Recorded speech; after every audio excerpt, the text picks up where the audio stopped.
How y'all doing, guys? It's Kutta, back with another video. Today we got Jeff in my chair. Jeff has been a buddy of mine since I worked in the automotive field, before I got into my barber career. Normally he just gets a high skin fade, so that's what we're going to do. Starting out here, I'm going to take my 1.5 closed and just debulk where I'm going to start the fade. Just gonna keep going from side to side and get all that bulk out of the way to start my skin line, just really see where I'm about to fade. I love this haircut. I've been doing it so long, I can do it pretty quick now. Kick. We're just gonna get all this out of the way. Some barbers go half to half, half head. I go all the way around. That's just my process. Everyone has their own way of doing things, which is fine. There's more than one way to skin a cat. And so once I got it debulked, I'm gonna make my skin line. Right now I'm using the Andis GTX. And after the skin line started, I'm gonna take my wall magic lip all the way open and start my first guideline. And then slowly close that up and get rid of that first hard line. The first one's always the hardest one to get rid of. Just get rid of that. And then from there, we will be going to slowly closing that lever. And then after you get that first line out, I'm going to take my one open, start my second guideline, and slowly close it. And then once I get rid of that line, I'll be moving on to the 1.5, which you'll see in just a second. And then once that, like I said, close that one all the way up, and then you'll see that line slowly start to come out.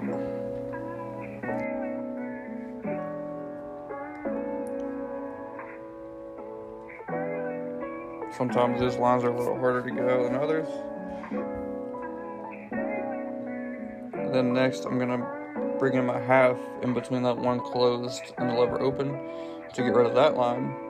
Start with half open, which is basically a one closed, but it's a little closer. And then we'll start from the top. I normally fade down like this. I'm fading up, but like I'll fade down in my process. Slowly close that half, and you can see that line start to just diminish. Just keep on going until it's nice and detailed and you don't see a line anymore. Kick. And here we're gonna go 1.5 open. Start our next guideline. It's just the same process over and over, just slowly going up. Start debulking all that, get that out of the way, slowly closing that, get rid of the second guideline. And really, man, that's all there is to fading, man. That's just going up slowly, piece by piece. Not everyone starts by debulking. I just do that because it gives me a clear image of what I'm about to go into. Some people start with their bald line first, and that's perfectly fine. Everyone has their own way of doing it. This is just what I found that works best for me. And we're slowly just going to start closing that 1.5 till that's gone.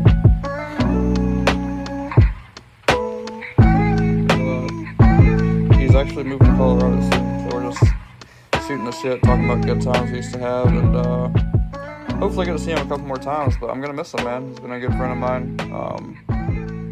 You always want to find those clients that you can build a relationship with, because those are the ones that are going to be in the chair. I mean, don't get me wrong, Instagram paints it to be all these skin fades, these enhancements, and yeah, you can make a lot of money doing that, but really what makes your money is the ones that you cut every week, the same cut, everything like that.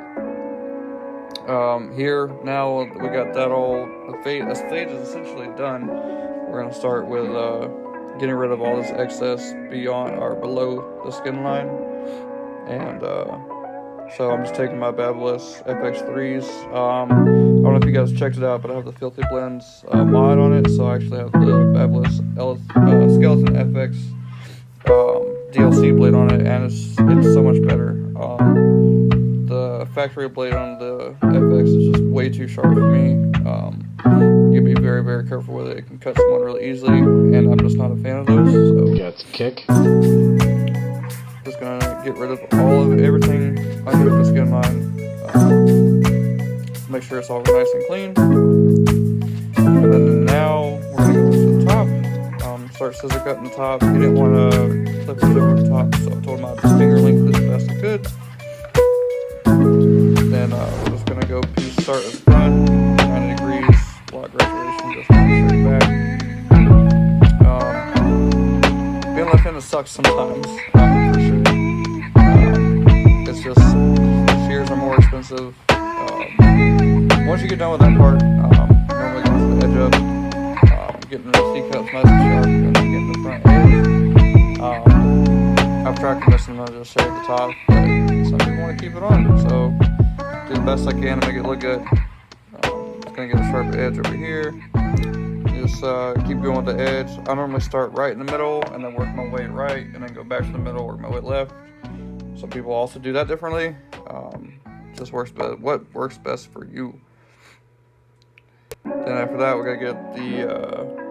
I'm gonna start fading in the beard. So you don't have a harsh line right there. I believe it's 1.5, or yeah, I think it's a 1.5 closed to start with, and then I go 1 open, 1 closed, half open, half closed. Just go in like that. Make it all blend nice together.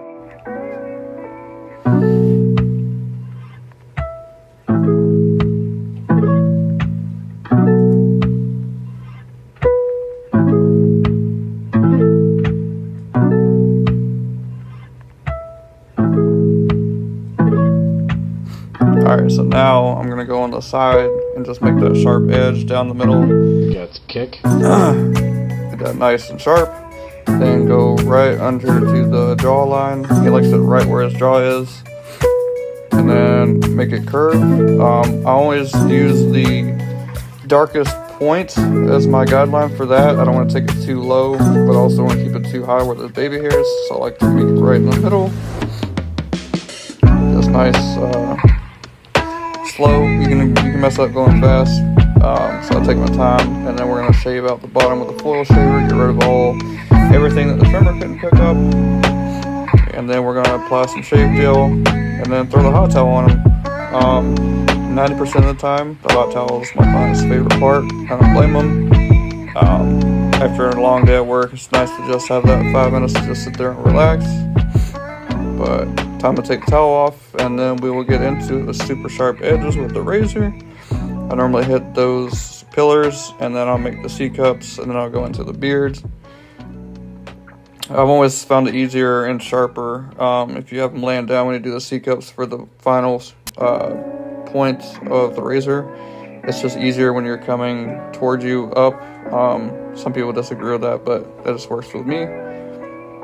And we're just going to keep smoothing it out till it gets a nice, crispy razor finish.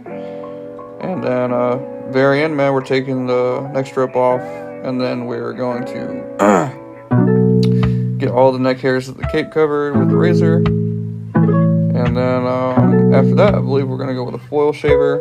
But I want to make sure I can get everything I can with a razor, just so there's no neck hairs. And just make it all look really nice.